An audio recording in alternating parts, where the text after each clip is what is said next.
Hey everyone. Welcome and welcome back to my channel. So, today we are going to talk a bit more about some adult coloring stuff. Today is going to be about being organized and kind of staying on track with your coloring if you're the kind of person that likes to stay organized, or just for me, sometimes I find it a little better to have certain things organized. So, one of the things that I like to do is keeping my pencils in storage, like not in their original tin.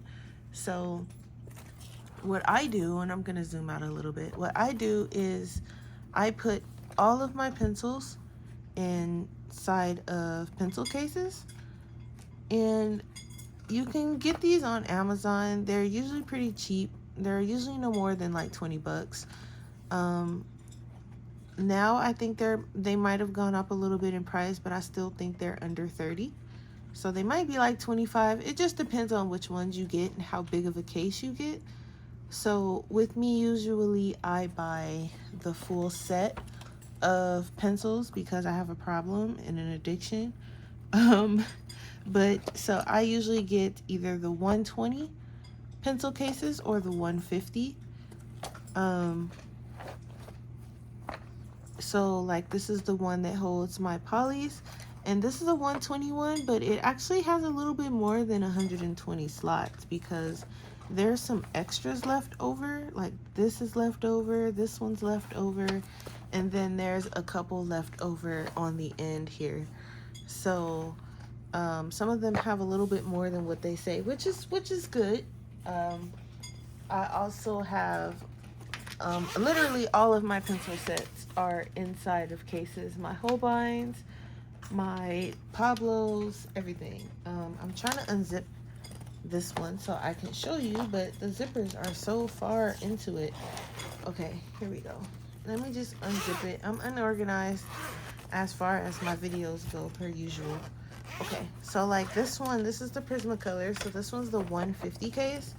And this one has, for some reason, a lot of slots left over too. So there and here and also here. Now, there are some things that I do keep in the tins, the original tins, such as my Neos, my Neo 2s, I mean. I can't just say Neos because there is actually like a regular Neo color.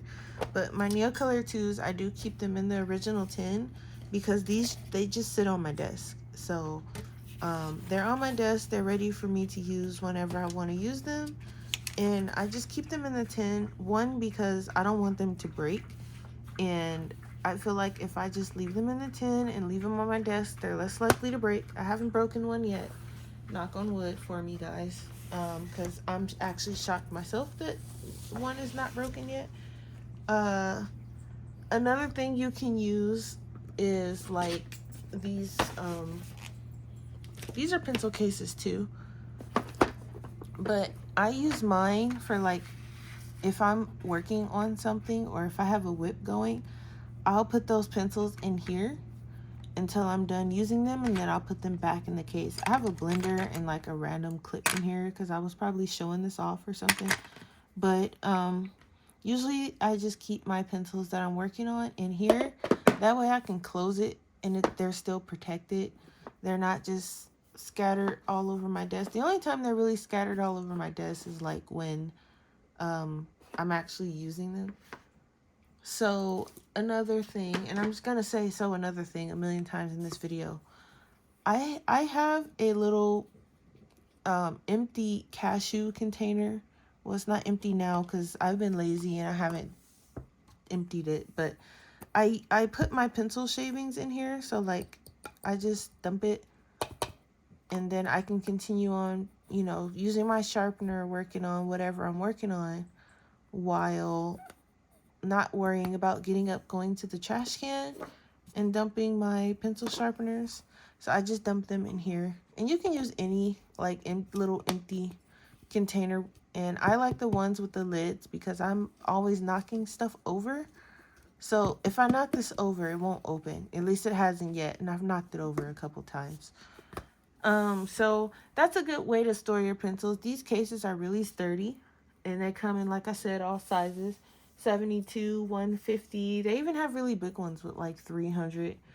Um, for me, I don't like keeping the tins because I feel like with the trays, like I don't even have one to show you guys, but like they come in like with trays. Like the Neo 2, there's 2 trays, and you have to just move the trays around and they take up space. And then with this, is more like a book, you can just flip it.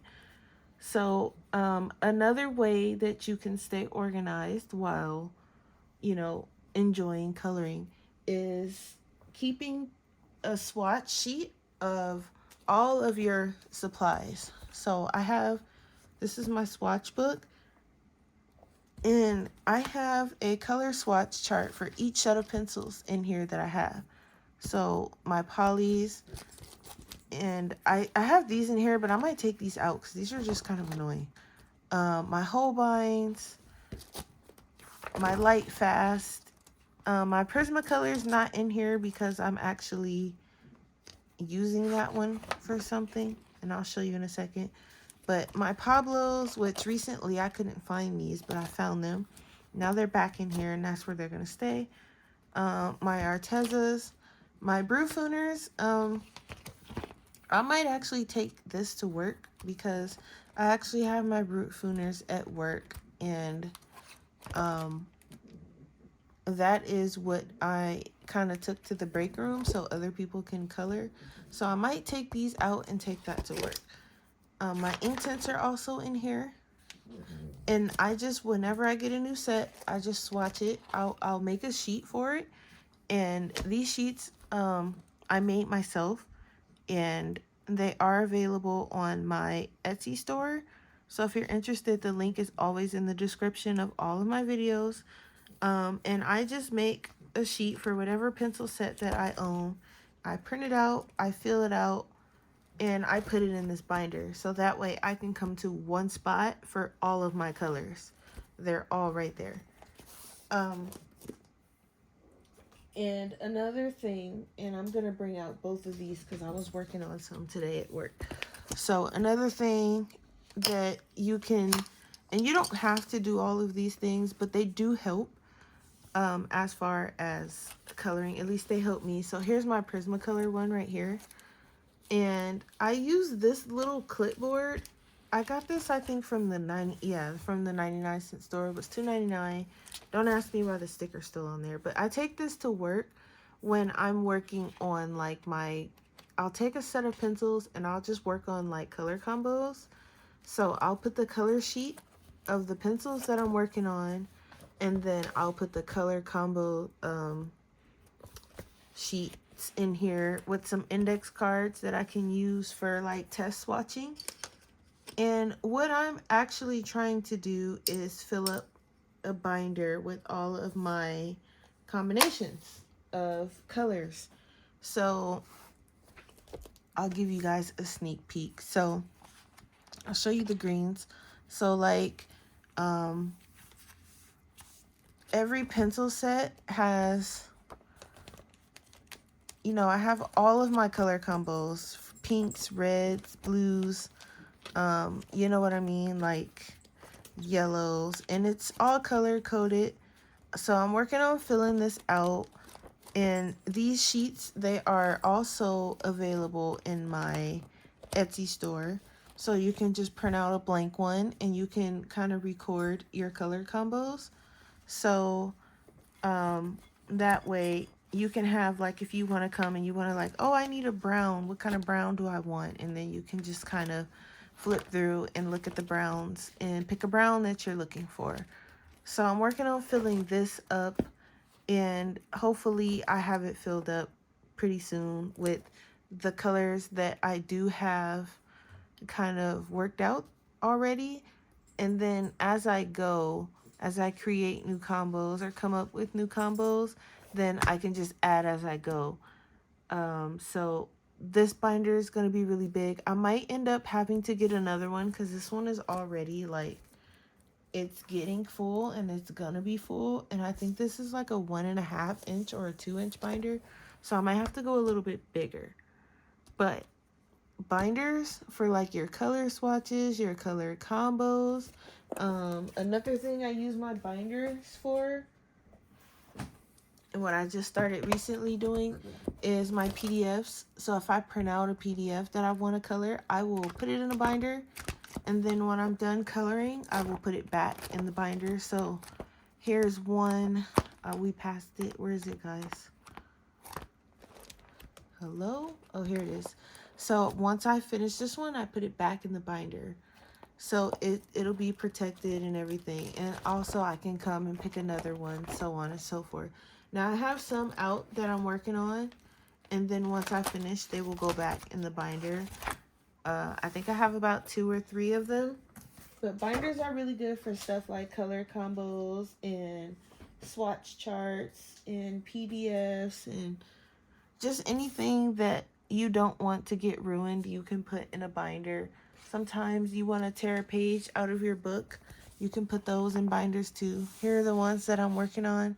I have them in these clear plastic page protectors, I think they're called. So I just got these, and they're pretty thick. I got the thick ones from Amazon. So I put them in here, and usually they're back to front, but since I'm working on these, they're just in there by themselves. And so this is a good way to keep your pages protected, because if you just like, you know, 3-hole punch your page and put it in there, they might get bent up or accidentally folded or something crazy like that, because that's the kind of luck that I usually have. So I don't, I try not to put things just kind of anywhere. And another good thing, and I hope I'm not going too fast, but I don't want to make these videos too long for you guys. Another good way to stay organized is to number your pages in your coloring book and keep track of, and I haven't been doing a very good job of keeping track, but I'm gonna go through my main books that I color in, and most of my books are numbered. I was going through numbering them already. So most of my books that I color in or that I like the most are already numbered. And then I'm going to go through and I'm going to write down, I'm going to get a notebook or something and write down, probably a binder, probably another binder to be honest. Write down the ones that are completed, the ones that are whips, you know, the ones that I kind of scrapped and said I wasn't coming back to, you know, things like that. I'm gonna keep a record of that as well, because I kind of would like to know, like, is this book almost finished, or how many pages left in this book do I need to complete, and things like that. Because I feel like the more I know that, like, if I've colored in a book quite a bit, like Mouse Guard, for example, I've colored quite a bit in that book, so I know I colored a bit, so that makes me want to color more so I can finish the book. Also, a good thing is these little page flags that you see in, like, let me pull out one that has a bunch of them, and I know, but, so, like, this one, this mythographic book here has like these little page flaps, and it's either pages that are whips or pages, most of these green ones are pages that are whips. And so this was one of the books that I wanted to finish, so there's like whips everywhere in this book, if I'm being honest. So these page flags are good. Usually I'll mark the ones that are whips with whips, it'll say whip. But since this whole book is a whip, I just start putting in the colored ones. But I kind of use them interchangeably. And I also got these page flag things from Walmart. No, not Walmart, Amazon. And let me see if I can find them.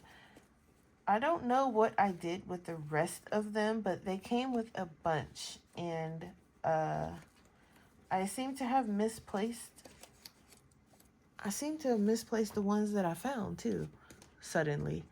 But they were on Amazon.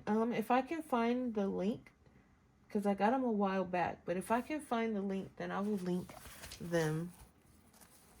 Oh, here's one. So they look like this, and they come in different colors, different designs, and there were like a bunch of them. It was like literally a stack, probably like 1,000 or something like that. I think it had said. But you can get page flags from anywhere. Like these ones came from the Dollar Tree, I think, or something like that. So I usually just have them, and I don't know what I did with the ones, like I said, they're around somewhere, but I cleaned up my desk and I'm not quite sure where I put those, because I know that I took some out and was like, okay, I'm not going to use all of these at once. So I took some out and I put the rest somewhere.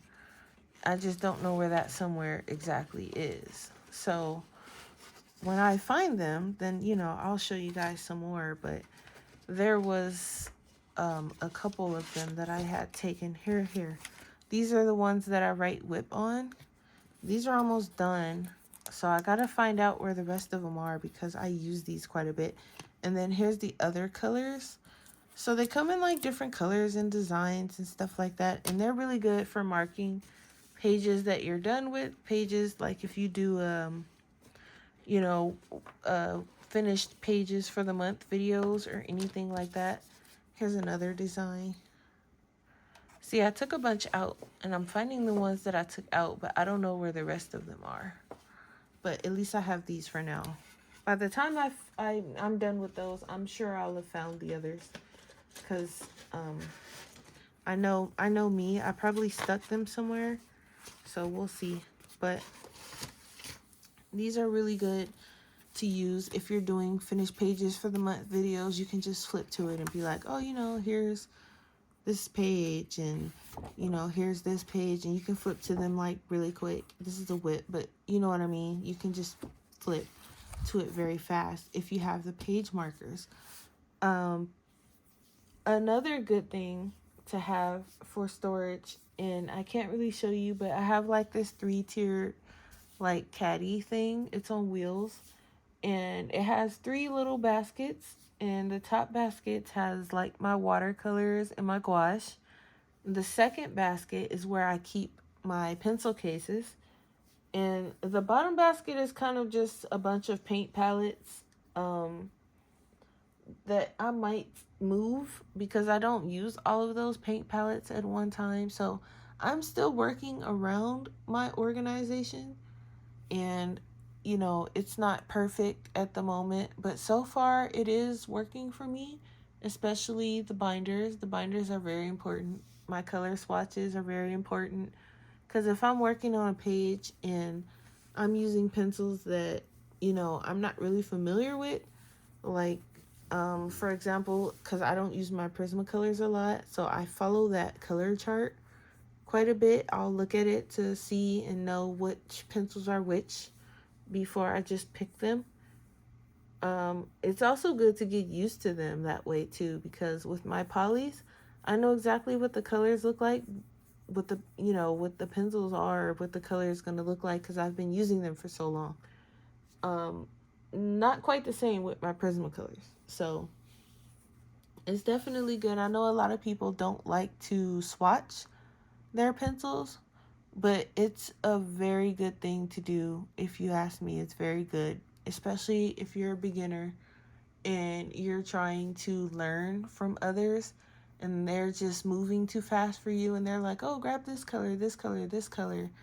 And maybe you want to explore those colors more yourself later, and so you can just write them down, and then you can refer to your swatch sheet and be like, okay, so these colors work together, and you can see kind of what they're next to and things like that. So, do what works for you is the point of this video. As far as organization, you might like to keep your pencils in the tin. Some of you might like the cases better. Either way is good. I personally like the cases, and I've already told you guys why. You don't have to follow everything in this video. This is just what helps me. Usually you might find one or two things that will help you in the video, so I hope it's informative.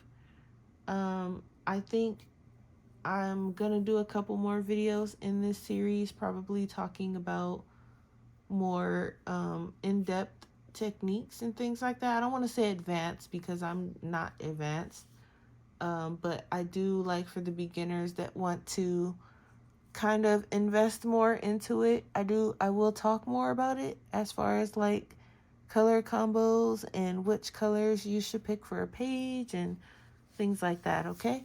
So if you guys are enjoying this series, do hit the like button because that's gonna let me know like if I should keep doing this or not. And I really hope that you guys are enjoying it and that you're learning a little bit from it, or at least, finding some entertainment in it. And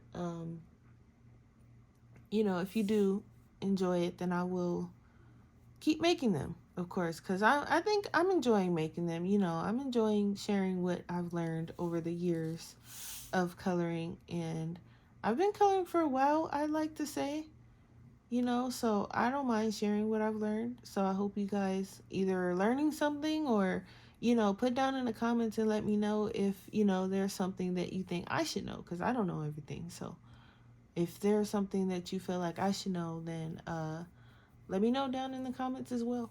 I usually respond to my comments pretty quick, so I try to anyway. When I see them, I respond to them. So I will see you guys in the next video, and I'm hoping you enjoyed this, and I'll see you next time.